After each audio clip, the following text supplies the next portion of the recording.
So, ladies and gentlemen, today I have the queen of Vedic Astrology, Joni Patry, and she is going to be diving into the hurricane right away of all this Gandhanta that is happening and the big hurricanes that are happening and more news. So, Joni, what have you got for us today? Well, I have a lot to talk about, and one thing I do want to say is I do want to express my sadness. First of all, to all these people that are being displaced from the hurricane from Houston to Florida, it is so sad, and it breaks my heart that all of this is happening. But you know what? I think a lot of this is happening. A lot of people might think this is crazy, but all the human emotion that's stirring up things right now, that really does, human emotion on planet Earth really does affect natural things going on. I mean, storms and earthquakes. Hey, we even had an earthquake in Mexico. 8.1. Oh my God. Yeah, this is human emotion that really does affect our planet. And one thing else I want to add that makes me very, very sad is the people that I love and I can associate with the most in the world, astrologers, are even fighting amongst each other. What in the world is going on? I mean, what is all this anger and hatred? We have to stop this. We have to learn how to get along. This is insane. You know, my whole life I've had to defend astrology. I've been into astrology here in Texas, where everyone, you know, asked me if I believed in God because of all the Christians. So I'd have to defend astrology, you know, my whole life. Then I got into Vedic. That's when I was in Western. I got into Vedic. Then I'm defending Vedic astrology to Western astrologies, and very, you know, poignant fights and arguments. Now it's the tropical sidereal thing going on. Stop it, guys. We have to get along. We are, you know, it's fabulous that we're all astrologers and we think the same way, outside the box, and we want to help and heal the planet with astrology. So this fighting has to stop. That's all I have to say. No, and then that's one thing I also was realizing, that you can have 10 different debates on which zodiac is right. At the end of the day, nothing will be proven. People will follow what they hardcore believe in, and that's it. There's no point in proving even what zodiac is right. Nobody's going to win. And anyway, that's all in the ego. We do not need to come from a point of having to be right. You know, I love what the Course in Miracles says. It says, would you rather be right or would you rather be happy? So quit it. You know, you're never going to win with, you know, who's right, who's wrong. But you know what? Experience and application, using whatever works for you. The sidereal system works incredibly. I used to do tropical Western astrology. This is far more specific with prediction for me, definitely. So that's, you know. And you said something very good about the Shiva thing before the video. Yes, the curse of Shiva is this, that astrologers were so caught up in their ego about always being 100% right. And, you know, I'm the predictive astrologer that never gets anything wrong. And so Shiva cast a spell and said, okay, because of your ego, I'm casting a spell that no astrologer will ever be 100% right again. So the best that an astrologer can ever be is 75 to 80% accurate. And that's the truth. Absolutely. So, and he also said, like, astrologers will fight amongst each other. Yes, exactly. And then we're in the, of course, around the time of the Kali Yuga, you know, there's always going to be people at odds with each other. It's the forces. Sometimes I think, you know, it's like Rahu and Ketu. You know, Rahu comes from the head and having to be, you know, right in the mental, but we got to come from Ketu that comes in the heart. And, you know, has sensitivity and feeling and love and compassion for people. If you're in your head having to be right all the time, there, you know, you're leaving out the heart energy of K2 versus Rahu. Yeah, absolutely.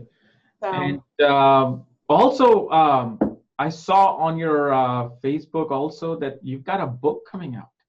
Oh yeah, it's out. Oh, it's out right now. Yeah, you can order it. And I'll send you one. No. What's the title? Was on Rahu Ketu, right?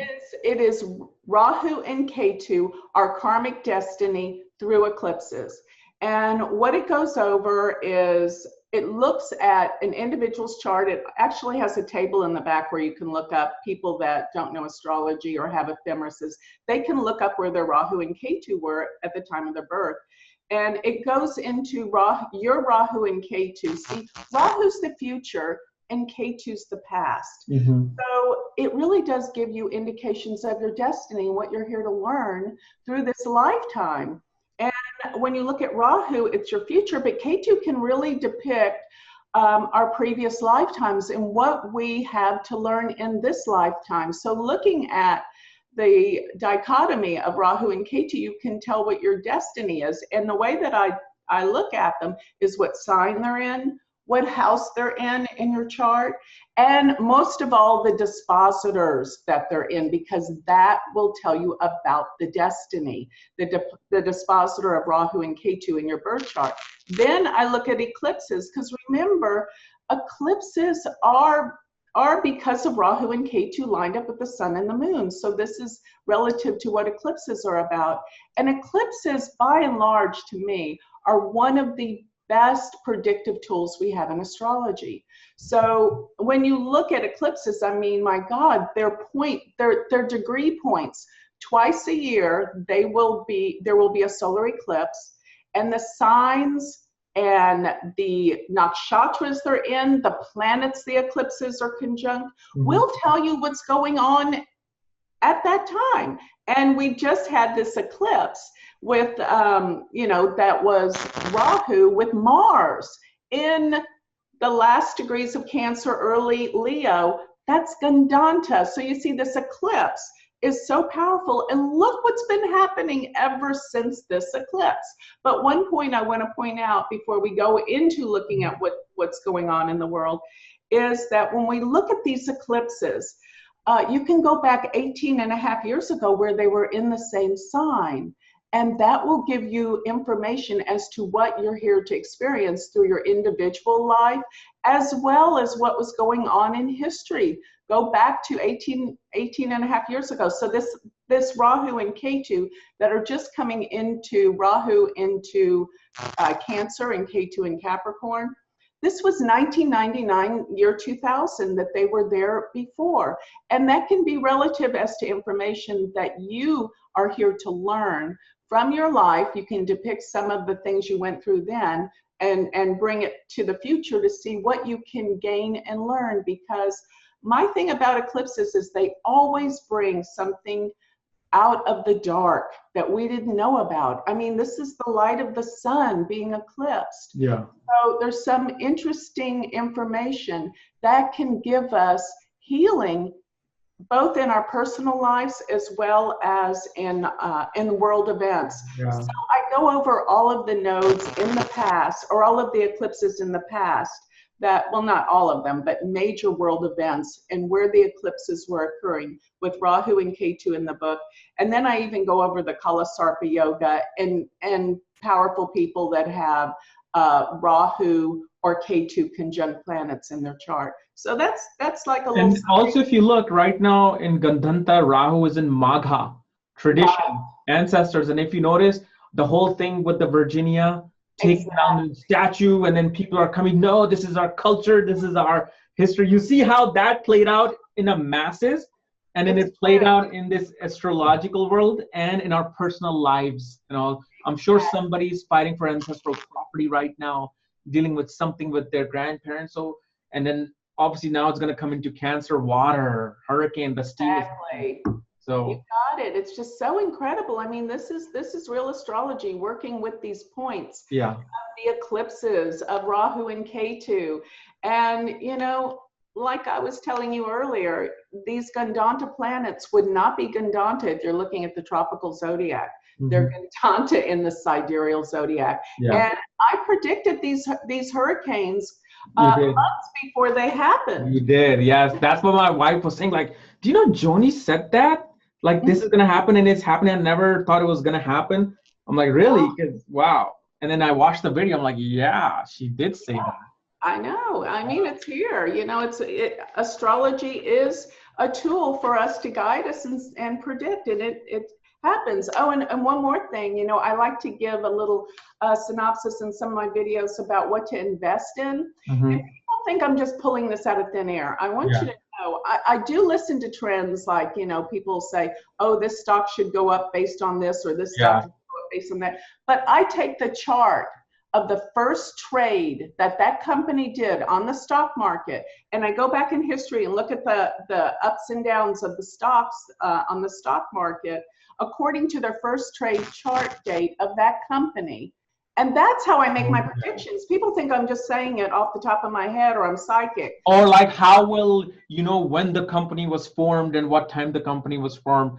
But no, that's how it happens. Even with the like sports matches, you don't see when the team was formed. You see when the match starts, the time it starts, and then you look at the chart. Right. But I look at the chart of the first trade on the stock market, because we really don't have that information when it formed usually. But we do have that, and it does reveal the ups and downs. Same thing with a hurricane. A hurricane can have a horoscope when the first time it started forming. When you first heard it, that becomes that Prashna horoscope of that. You're actually, I didn't think about, you know, when it's forming. I look at when it hits. So let's say if you're watching a news and they're saying, well, this new storm is about to be formed. And if you put that Prashna right there, that would be the horoscope of Irma or Sandy or whoever. Yeah. You can see how it's going to develop, what destruction it might bring. But I'm really interested to know how these things are going to play out. Are we supposed to be in something major as well, something big? Yeah. Well, you know, if you want, let me show you some of the charts, and I'll show you how I got some of my ideas and how bad or not bad these hurricanes can be. So let me share my screen with you. Hold on a second. And all right, so, okay, can you see my screen? Yeah. Okay, here is the Houston hurricane, the one that hit Houston, and I have that. I just put 12, you know, it was about 2 weeks ago on the weekend. So that's what I have here, August 26, 2017. And, you know, look at where Rahu and Mars are, you know. Oh, wow. By the way, I think I have the mean node. Some people, or the true node, some people use the mean node. So it'll be like a degree different. I don't want to go into all that, but that's why sometimes you'll see a different degree from what people are using in their programs with the nodes, that is. So, so Mars at 29 degrees of Cancer. Let me tell you something about that degree. I have seen that degree involved in drowning more than any other in the entire zodiac. And I made reference in one of my videos that that's the degree that Natalie Wood has her Mercury, and she drowned. And you would think that it would be 29 degrees Scorpio or 29 degrees Pisces, because Scorpio, you know, that end of the zodiac, the tail of the scorpion's pretty nasty. And Pisces is all about water, but no, it's Cancer. And I don't know why. I'm sure there's a reason why, but I do know that, you know, like 80% of my clients that have a planet at that degree, I said, did you ever have an experience where you drowned before? And they're going like, oh my God, how did you know? And it's just because they had a planet at that 29 degrees of Cancer. So it's something, Gandanta literally means drowning. But, you know, sometimes it can mean, and it can be figurative, where it's not necessarily maybe drowning, but it's somebody that just can't get control of something. You know, you feel like you're losing control, like as though you were drowning. But looking at that, when I saw this coming up and Rahu conjunct Mars, see, Gandanta is the last degrees of water and early degrees of fire, first few degrees. So we've got these two planets right there. And then remember, the eclipse had just happened at 4 degrees of Leo. So we have the likes of Mars and Rahu very close to that eclipse degree. And another thing that I look at when I'm looking at prediction, now this is a little bit of my Western astrology coming out. I look at aspects, because here's the thing. If you're looking at the tropical zodiac or sidereal zodiac, the aspects are always going to be the same. It doesn't matter, because the zodiacs just shift the signs, right? So when you're looking at aspects, you're looking at the same exact thing regardless. And I look at hard aspects. You know, I know the special aspects in Parashara's system, you know, Mars being 4 and 8, Saturn 3 and 10, and Jupiter 5 and 9. But these are hard aspects that create events. And of course, anytime you have an eclipse, you're always going to have events afterwards. And you pay attention to those eclipse degrees. And when other planets cross over those degrees, after or even before an eclipse, it's important. It creates events. So, so we'll look at that in terms of the hurricane in Florida that's about to hit today. So, but talking about hard aspects, the one that I find creates the hardest events, and I go through this in many of my books, is the 6-8 relationship. What in Western astrology we call that a quincunx, but there's also a configuration called a yod, and a yod means finger of God. Now these are kind of Western astrology, you know, terms, but it doesn't matter. All the planets are always aspecting one another in some form or fashion. Yes. You know, whether, you know, it's really just their spatial relationship to each other. And that's all the ancients had. They didn't have computers and charts. They looked at the heavens and saw the relationships of each other. And this is how they make predictions. So looking at this chart, if you want to find that we're looking at over here, Neptune. Now remember this, I know you guys, this is another, you know, angry topic when you use the outer planets and you're a Vedic astrologer. I use them for world prediction because they are generally— Absolutely. No, they are very accurate in terms of— Yeah, and they represent the masses, not necessarily, you know, looking individually, but the masses, what's going on, they reflect the collective consciousness. So Neptune being here in Aquarius at 19 degrees and is actually, if you'll count to where all these planets are, well, it's opposing these planets here in Leo, but here Jupiter here in Virgo, if you'll count from Neptune to Jupiter, you're going to get a 6-8 relationship. Yeah. So 1, 2, 3, 4, 5, 6, 7, 8. Jupiter does 8 from it, and then count back to Neptune here, and you get 6. Yeah. Those are the hardest aspects that create events that are treacherous. Okay, so that's what I saw with Jupiter and Neptune, and if you'll notice over here, Mars is actually a 6-8 relationship to Neptune, and if you count the whole sign, so is Venus. So when you look at these two planets here in Cancer and Jupiter here in Virgo, they're actually what we call a 3-11 relationship, which in Western astrology is called a sextile. When you have planets in sextile, but a third planet that is in a 6-8 relationship to both of them, this is called the yod. And I know you don't like the South Indian style, but I can spot them so much better with this chart. I'm just like looking at a painting. That's all I know. Forgive me, but you know, this is just counting aspects. Don't worry about anything else. Yeah, no, I mean, I get it. I mean, it's not like something I'm completely oblivious to it. Right. I do get it, just that it takes my brain a whole lot more to see. I can't see this though, Kapiel, in the North Indian style. Oh, come on, no, you can't. Time to upgrade, Joni. Time to upgrade.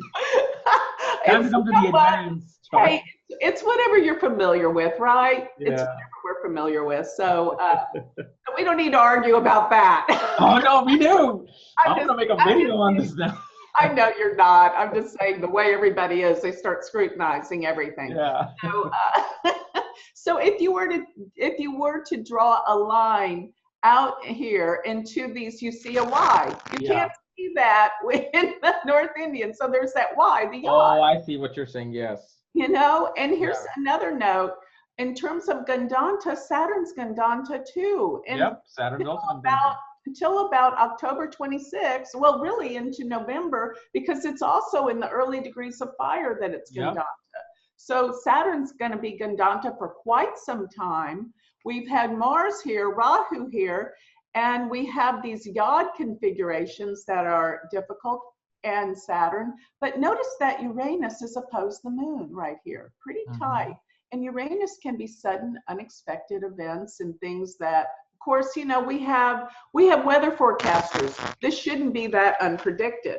But, you know, if we didn't have that, you know, if you're an ancient seer, you may consider this as something's coming around that you know, you need to be careful of. One other thing that I look at in world prediction that you probably realized is when you have planets that are in a tight trine, you know, a 5-9 aspect, realize they're always going to be conjunct in the Navamsha, and that's important.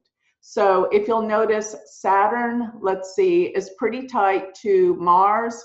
Over here in the Navamsha, they're conjunct, and with Neptune, I might add, in Pisces, that would represent the flooding for sure. Okay, and when you look at, there was another really tight trine. I think that's in the next chart we're about to look at. But I mean, look at Mercury's right there with the sun. You know, people are trying, what is so affected by these hurricanes? Think about all the money the airlines lose, and you know, everyone's out of gas. I don't know about you, but we're out of gas here, even in Dallas. What? Yes. I mean, it takes a while. There's so many gas stations to find gas at a gas station, I guess because of Houston. You know, all these refineries are down there that are affected by the hurricane. And what is Mercury but travel? So you can see where this is all being affected. Yes. Houston. Now let's look at the one coming up here. And this is, I put this for, well, this morning when I sat down, it's like, you know, I should have done it for noon, but one way or another, we know the planets will be the same all day.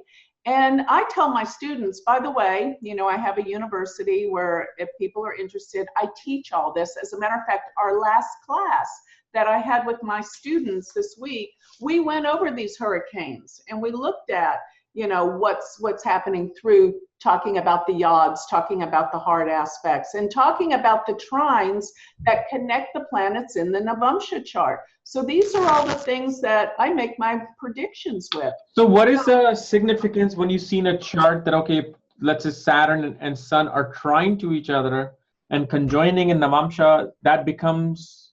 They become like they're conjunct. That's what I look at. And that's like, some people say, oh, you can't look at the aspect of Rahu's trine or Ketu's trine, but I do. And I do too, yeah. Because I consider the fact that if they're in a tight trine, they will be conjunct in the Navamsha. So I look at them as though they're conjunct in the birth chart. Rahu, if Ketu's exactly trining Mars, I look at it as Ketu conjunct Mars in the birth chart. Works incredibly. Okay, so that's that. Did I answer your question? Yeah. How it makes the significance. So, but you know, bringing these planets together in the Navamsha is like they're conjunct in the birth chart. It's like they will create events, and I've made some of my most poignant predictions in the past, especially when Egypt was at war, by looking at the Navamsha. So going back to today's chart, we have Rahu at 29 degrees of Cancer. There we go. There's that drowning degree that I'm always talking about. And notice that Mercury is at 5 degrees, and Mars and Mercury conjoined recently. That might be why all the astrologers are fighting, by the way. Yes. You know, think about it. Mars and Mercury, they're going to be... Yeah. It's so funny because, you know, here we're looking at it and Mercury was retrograde. Nobody could win. Everybody's fighting because, you know, that anger comes out with, you know what I call the Mercury-Mars conjunction? I call it the lawyer aspect. Yeah. And so many people have it that are lawyers. Oh, yes, this is it. This is my judgment on this. Yeah. So anyway, that's kind of my synopsis on that. But remember, you know, like about a week ago or less than, Mars was exactly conjunct Mercury around 4 or 5 degrees on the eclipse degree, and Mercury stationed to go forward. That's pretty incredible stuff. That was a turning point. And that's when that storm started brewing, Kapiel. that's when you said that, that's when it started brewing. So this is going to be one doozy of a storm, and it already is. Yeah. You know, the destruction probably that passed over. My God, I mean, I'm thinking they might have like literally $100 billion of Oh God, the entire Florida under that wrath of this hurricane. The And entire even- Florida is going to be under it. I mean, Yeah, where and do think you about go? the Caribbean that's already been hit, you know? It's destroyed, yeah. Yeah, so going back to my analysis of the yod, okay? Notice in this one, we've got Neptune here at 18 degrees and going to Venus. You know, actually you can see the 6-8 relationship when you go straight across. That's another thing why I like these charts. It's a beautiful painting, Joni. Okay. So we'll count from Neptune to Venus. 1, 2, 3, 4, 5, 6, and then if you count back from Venus to Neptune, 8. So, and then you have Rahu. Venus is going to come together with Rahu. Notice that sometimes when Venus is with Rahu, there can be airline crashes or calamities. I'm not always saying it's airline, but there's always some kind of calamity sometime with Venus Rahu, I've noticed. Not always, but many times. And it you know, in about 7 days or so, it will be Gandanta as well.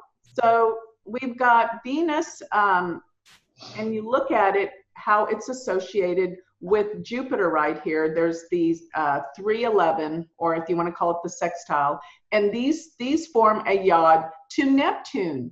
And Neptune is all about water, floods, all of that kind of stuff. So that's a yod, or if you want to call it, Jupiter's in quincunx to Neptune, and Venus Rahu are in quincunx to Neptune. And remember what I pointed out, that Uranus was opposed the moon? Well, in this one, it's conjunct the moon, almost exactly. So this is going to be some kind of unexpected, you know, events. And if you'll notice, there are some exact trines here. Let me move our little thing over here. If you'll notice that Saturn and Rahu still here are, of course, trine. They're together with Neptune still in the Navamsha. And if you will notice, let me see what else was coming together. Was it, Mercury with the moon and Uranus. Here Mercury is conjunct Uranus and the moon in the Navamsha. And if you will notice, K2, here's the one I wanted you to look at. 29 degrees Capricorn, Jupiter, 29 degrees of Virgo. There you go. They're conjunct in the Navamsha. And, you know, you've got Jupiter and Saturn tied up with the nodes with Neptune in the Navamsha. So this is how I make my predictions. And I also look at the squares. You know, if you consider, you know, after the special aspects in Parashara astrology. Like Kendra from each other, Trikon from each other. Yes. That's a 75% in power. Yeah.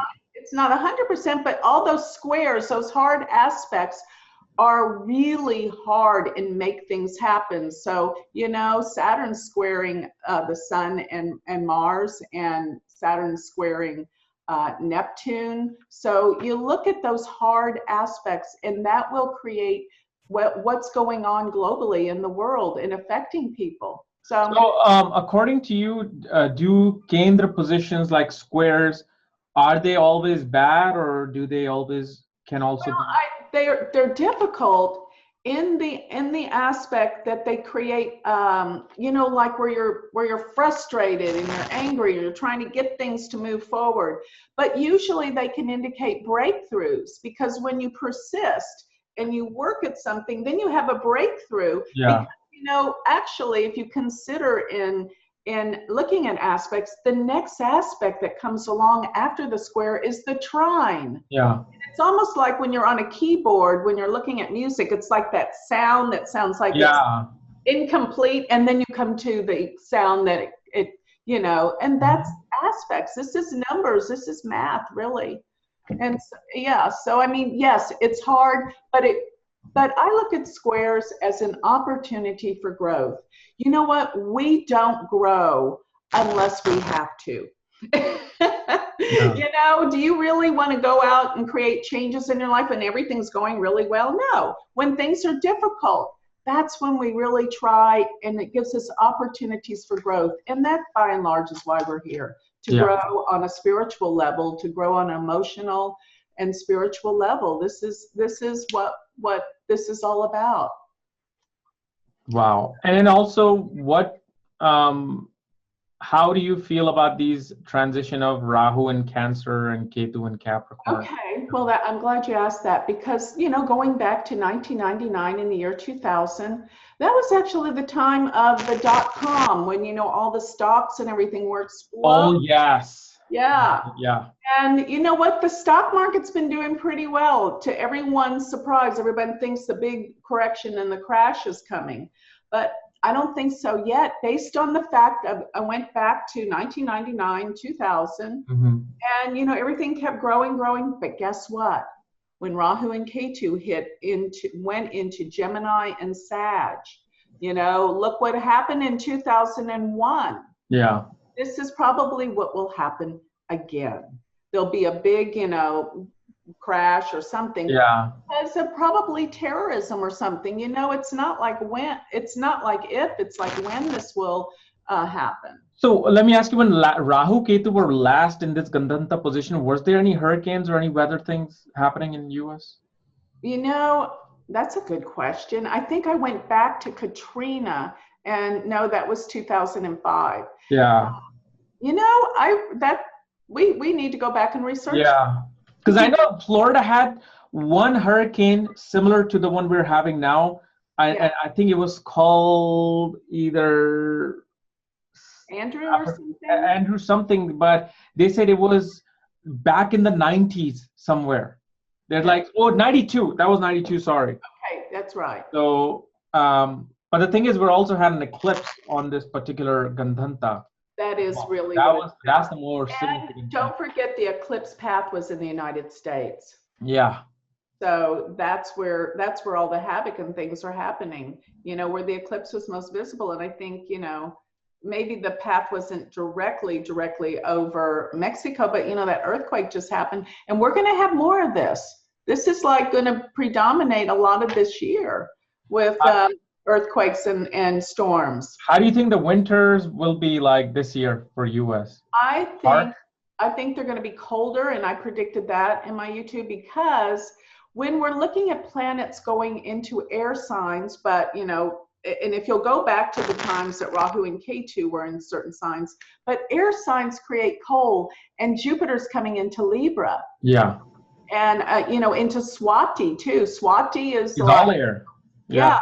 It's like Rahu, and it brings cold. One of the coldest winters we had recently was when Saturn and Rahu were in Libra and, you know, in Swati. So I think we're going to have a lot more cold based on that. But I want a lot of snow. I know. You know what? It's going to kill all the bugs, and our allergies will go away. Yes. So I'm thrilled with that prospect. But the other thing about